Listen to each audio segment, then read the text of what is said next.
শুরুতেই যে খবরের দিকে নজর রাখবো, তৃণমূলের আজ মেগা বৈঠক রয়েছে এবং নেতাজি ইন্ডোর স্টেডিয়ামে আজ ইন্ডোরে আজ রাজ্য সম্মেলনে থাকবেন মুখ্যমন্ত্রী মমতা বন্দ্যোপাধ্যায়। 2026-এর আগে ভোটের রুটম্যাপ বাতলে দিতে পারেন মমতা বন্দ্যোপাধ্যায়।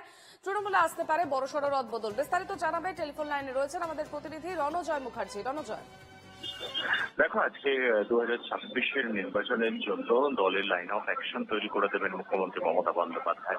আজকে নেতাজি ইন্ডোর স্টেডিয়ামে তৃণমূল কংগ্রেসের মেগা বৈঠক হয়েছে, যেখানে প্রধান বা মূল বক্তা থাকবেন তৃণমূল সুপ্রিমো মমতা বন্দ্যোপাধ্যায়। তৃণমূল কংগ্রেস সর্বভারতীয় সাধারণ সম্পাদক অভিষেক বন্দ্যোপাধ্যায়েরও আসবার এবং বক্তব্য রাখবার কথা রয়েছে। এবং তুমি জানো যে দীর্ঘ সময় ধরে তৃণমূল কংগ্রেসের এই তিনটে টার্ম কমপ্লিট হয়ে চতুর্থবারের জন্য তৃণমূল কংগ্রেস এগোচ্ছে এবং এই জায়গা থেকে ঠিক এই সময় আগামী বছরে এই সময় ইলেকশনের নির্ঘণ্ট ঘোষণা হয়ে যাওয়ার সময় চলে আসবে যদি সবকিছু ঠিকঠাক থাকে।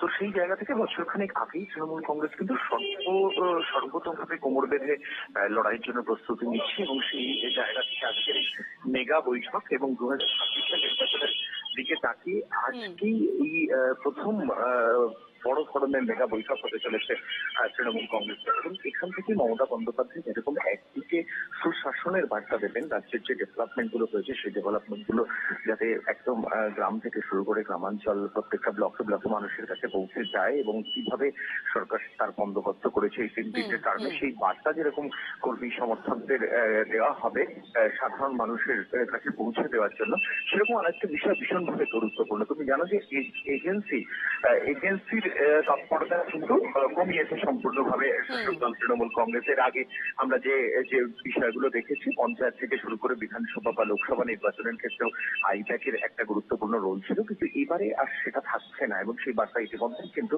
নেতৃত্ব জেলা স্তরের নেতৃত্বকে দিয়ে দেওয়া হয়েছে দলের সর্বোচ্চ নেতৃত্বের তরফ থেকে এবং সেখানে সংগঠন নির্ভর এই দল চলবে বলেই শীর্ষ নেতৃত্ব তাদেরকে জানিয়ে দিয়েছে।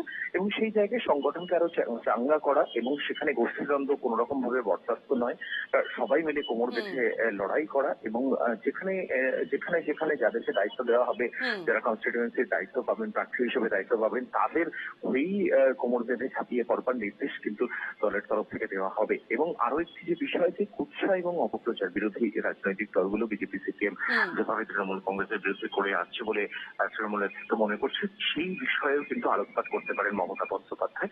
অর্থাৎ বিরোধীদের যে কুৎসার জবাব কিভাবে জেলা স্তরের ব্লক স্তরের নেতৃত্ব দেবে মিটিং মিছিলের মাধ্যমে, আন্দোলনের মাধ্যমে, সেই বিষয়টাও কিন্তু পরিষ্কার করবেন। এবং এখান থেকে নানাবিধ কর্মসূচিও ঘোষিত হতে পারে। আর কারণ হচ্ছে, তোমাকে একটু আগেই যেটা বলেছি যে এজেন্সি নির্ভরতা সম্পূর্ণভাবে কমিয়ে ফেলেছে, ছেড়ে ফেলছে দল এবং সেখানে সাংগঠনিকভাবে শক্তিশালী হওয়াটাই মমতা বন্দ্যোপাধ্যায়ের মূল লক্ষ্য। কর্মীদের কাছে সেই বার্তাটাই আজকের এই মেগা বৈঠক থেকে পৌঁছে দেবেন তৃণমূল সুপ্রিমো মমতা বন্দ্যোপাধ্যায়। বেশ, একেবারে এই বৈঠকের দিকে আমাদের নজর থাকবে। রণজয়, আপাতত ধন্যবাদ।